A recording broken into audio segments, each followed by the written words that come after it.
Hello all MRBers and welcome to another video with me, Mike McRock, your co-host for the MRB Wrestling Review Show, and right now I'm going to give to you my thoughts and the match card of Ultima Lucha 2, that's Lucha Underground obviously. Now this Wednesday is the Season 3 premiere and I've decided this was the perfect time to talk about Lucha Underground Ultima Lucha 2. Well, let's get right into the matches on the show, and there were 3 parts to the show, so I like how each show was separated, for like 1 hour, another hour, and then the final 2 hours. It's a good way to separate every single match on the card, and I think they kicked the actual overall show right. It was for the unique opportunity. Now, originally I thought this was going to be a fatal 4-way match, but it really was 2 singles matches, and the winners of those matches advanced to a final match. We got the first match was the Mac versus Cage. This was a false count anywhere. We get the Mac going over in this match, and Dario Cueto made it a false count anywhere. I thought for a false count anywhere, it was okay. I thought they could have utilized the false count anywhere a bit more, but overall, I enjoyed it for what it was. Then it was Tejano versus Son of Havoc in a Bowl Heights bar fight. And I think I like this match a little bit more than the first match. And already I could tell that these 2 matches really set up the overall tone for what's going to be Ultima Lucha. And that's going to be a lot of overbooking, which I got. And with this match, I thought this was actually entertaining. It was fine for what it was. You have Son of Havoc going over in this match. So the final match was Son of Havoc versus the Mac. And what happened was that Son of Havoc won. It was another false count anywhere that Dario Cueto made.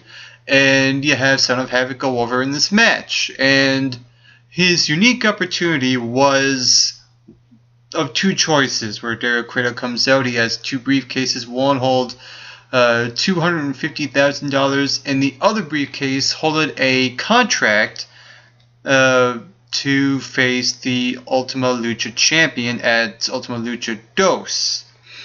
And what I like about this, it is unique. It's not a championship #1 contenders match, which I talked about in my prediction video.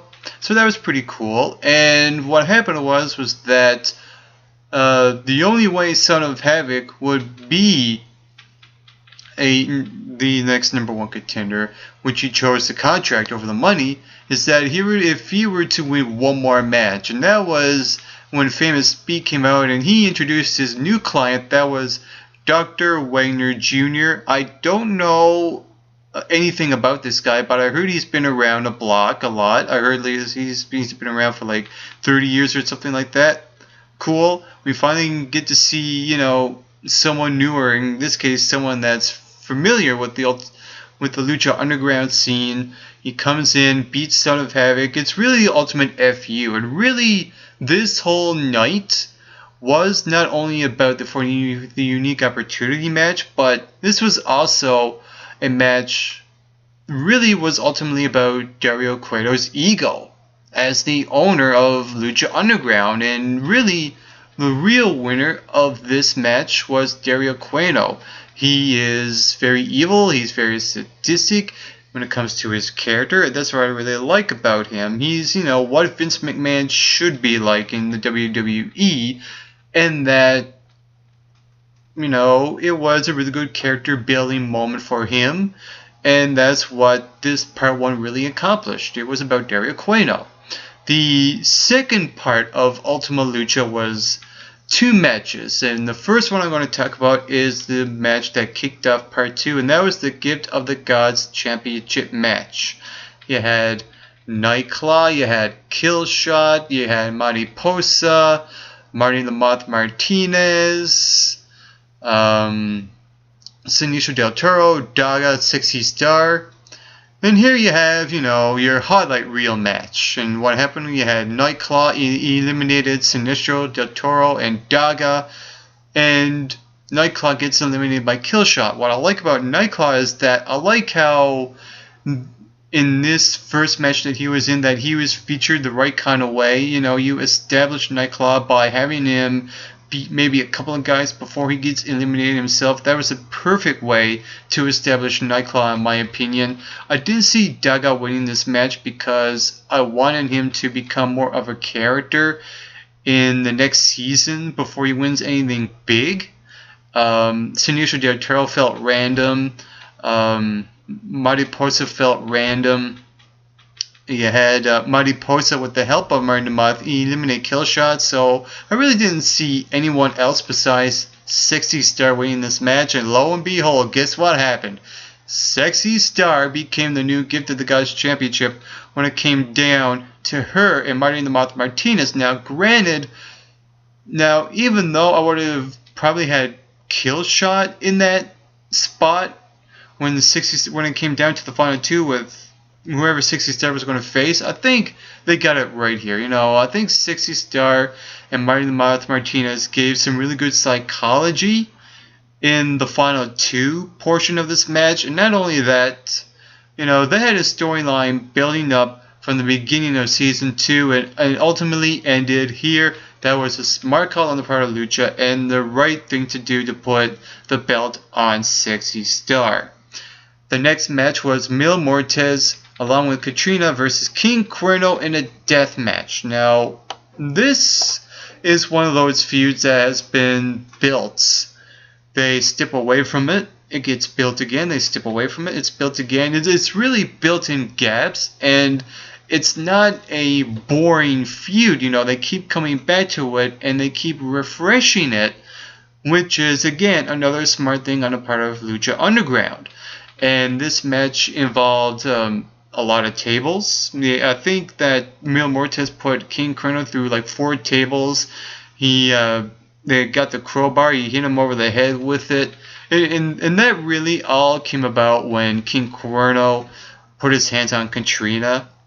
And so there was some pretty good psychology moments in this match. And what I like is that Mil Muertes went over. Now, my prediction was that King Cuerno would win and that Katrina would cost Mil Muertes the match, but that, again, like I said, that was a bold move to do, and what I like is that they didn't do it.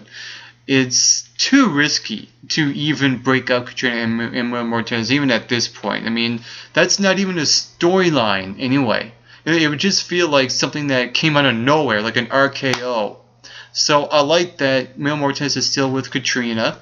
You have Mil Muertes go over. It resolves that storyline. So that was pretty good. You know, you get some resolvement out of this part of at Ultima Lucha. Now, this is where Ultima Lucha runs into some things that I didn't like.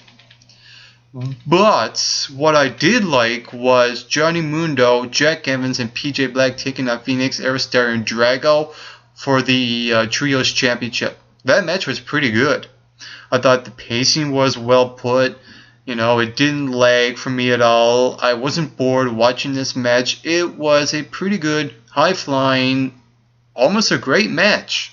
I really liked that Mundo, Evans, and Black try everything in the book to try to cheat. They pull out the ref.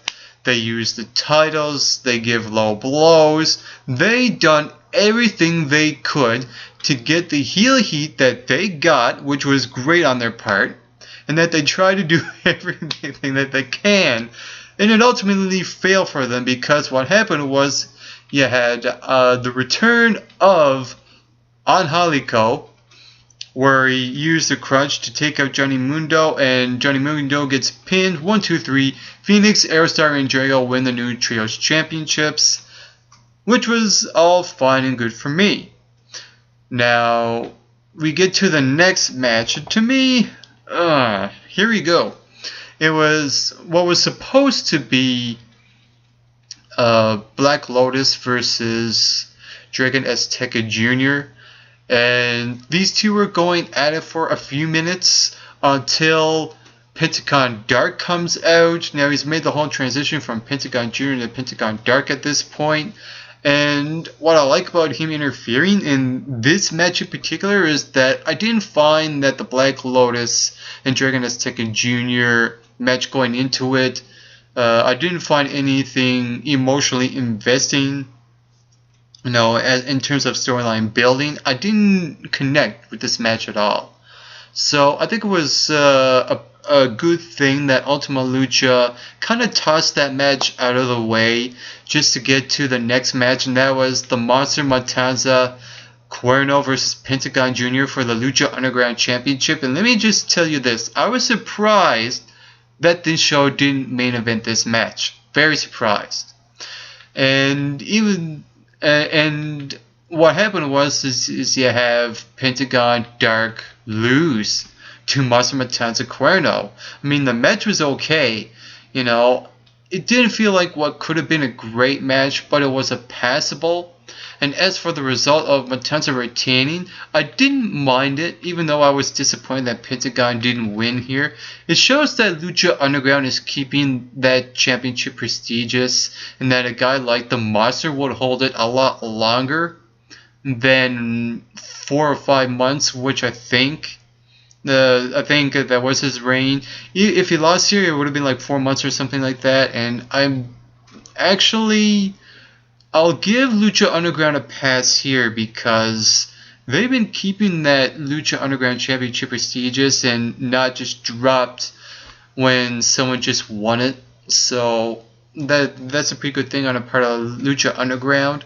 And I also like that the Monster Matanza Cuerno is closing off the year, well, not the year, but Ultima Lucha Ground Dos as the champion. And they've been establishing this monster very well as a monster heel, and there's no exception that they've done a really good job here in this match. I was cautious, but I think ultimately it was the right call, even though I was disappointed. I'm still a little... I'm still kind of torn about the logic behind and the reasoning behind why they did it here, but I'll give this a pass because of what happened as the show closed. I'll get to that in just a bit. The next match was Ivelisse versus Taya. I thought this was a better match than the championship match. The show kind of just dropped a bit, and then it kind of picked up again and again and again, and it closed out pretty well. But with the Ivelisse and Taya match, it was a solid to good match. You have Ty go over, which I think was a smart thing to do. Katrina coming out costing Ivelisse the match. This is a storyline that's been building and building and building and building from like season 1, and we're only getting this now. I'm surprised that we're getting this going forth at the end of season 3. You have Katrina coming out costing Ivelisse. Taya wins. Everyone wins, I think, in my opinion. Rey Mysterio vs Prince Puma, the main event of Ultima Lucha Dos. I gotta say, this was a really good way to close off Ultima Lucha. You have Prince Puma, pretty much the guy that Lucha Underground has been built around over the course of 2 years now, and you have one of the guys that paved the way for guys like Prince Puma and Rey Mysterio. These two go at it, teacher versus student. Classic kind of story. It was a bit spot festy for my taste in the first half, but for the second half, I think they got some of the things right. I liked some of the psychology, even in the closing moments where Prince Puma was on the top rope. He had that "I'm sorry, I love you" kind of moment, and I thought that was pretty good. The match was pretty good. I think it was the right call to have Rey Mysterio win over Prince Puma. At first, I thought, they're going to have Prince Puma win, pass the torch kind of moment, but I think they got it right because I feel like that Prince Puma had no business beating Rey Mysterio here at this moment. I think that would have been a slap in the face in Lucha Underground wrestling in general. And the reason I say that is because Rey Mysterio has more experience than Prince Puma. He's been around. He's an established guy. And Prince Puma is a guy that needs to establish himself. And I think a loss for him is not going to hurt him going into Season 3. because he can always bounce back from this and he can always redeem himself. And I like that, he doesn't win every single match, unlike what NXT does with guys like Shinsuke Nakamura. I'm sorry, but that's just the way that I feel. So it was a great move that Rey Mysterio won. And the show ended off with Pentagon Dark coming out and attacking Vampiro from behind, making him bleed from the barbed wire baseball bat. Pentagon licking Vampiro's blood. I thought that was a smart thing to do because of what happened earlier on where Pentagon Dark lost. I'm still disappointed in that. They kind of made it up here, but really you could have done this when Pentagon Dark won the championship and then say, I don't need my teacher anymore, so I'm going to betray him. That would have been better that way. I'm sorry, but that's just the way that I feel. And so, again, I am still disappointed that Pentagon lost the title, but I'm fine with what they did here. And yeah, let the speculation begin. That Dario Cueto leaves the arena in handcuffs in a police car. Let the speculation begin. That's all I have to say. So overall, Lucha Underground Ultima Lucha 2. I don't think this was as good as a show than Ultima Lucha 1. However, I still had a lot of fun with it. I think the show was overbooked. There was too much interference in matches. But overall, I still had fun watching the show. It was a passable show. I liked it. I really liked it. Even though it had flaws, I still had fun with it. If you saw Ultima Lucha 2, what did you think about it? Feel free to leave those comments right here in the comment section below. And you can also hit that subscribe button down below this video as well to become an MRBer on this wrestling review show.